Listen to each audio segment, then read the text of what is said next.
also cause instability, like we see in Zimbabwe, like I just talked about. Inflation can also cause a shortage in foods. The way this works is inflation rates increase, so does minimum wage. And as minimum wage increases, employers can't really keep around that many employees. They have to lay some off, which is just going to decrease the production rate, which is then just going to decrease the amount of food that is on the shelves. Then here's some more negative effects of inflation. It can also affect the housing market. The way that it can affect the housing market is because inflation can drive the price of raw materials up.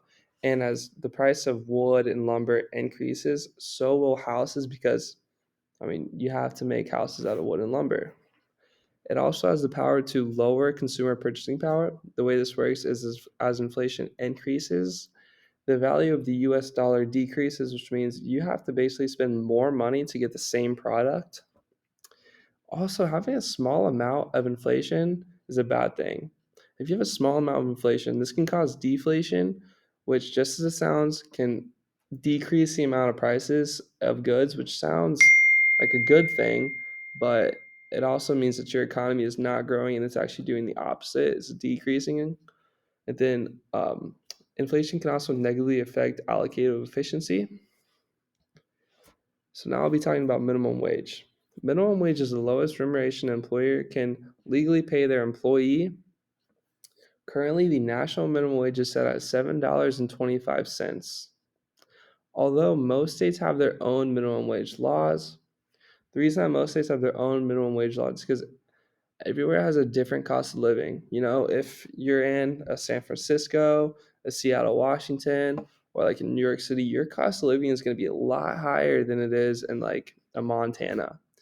So with the higher cost of living, you're going to have higher minimum wages to keep up with the cost of living.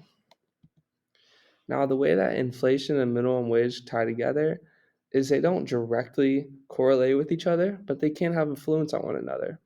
For example, inflation can cause employees to get an opposite of a raise every single day.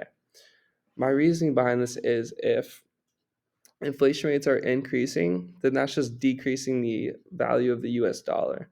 So your wage is decreasing in purchasing power because inflation rates are lowering the US dollar value. And if your minimum wage isn't keeping up with that, or if your wage isn't keeping up with that, then you're just going to have less purchasing power.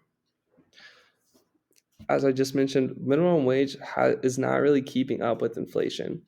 It's been calculated that if minimum wage had kept up with the inflation rates, then the national minimum wage should be about $10.88, which is a huge difference than the current minimum wage that is set at $7.25.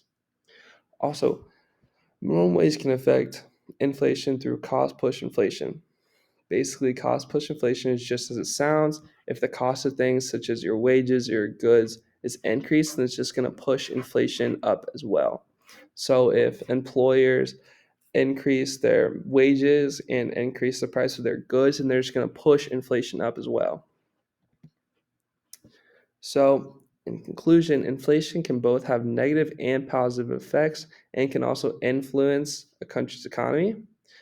Also, commodities and everyday goods and services can be greatly influenced by inflation. Inflation can also impact the housing market due to increasing the price of raw materials. A 2% inflation rate can signify a strong and growing economy. It can also help people predict changes in their price adjustment contracts. It can also influence or be influenced by minimum wage, and it can decrease consumer purchasing power. Then here's my reference page. Thank you for watching.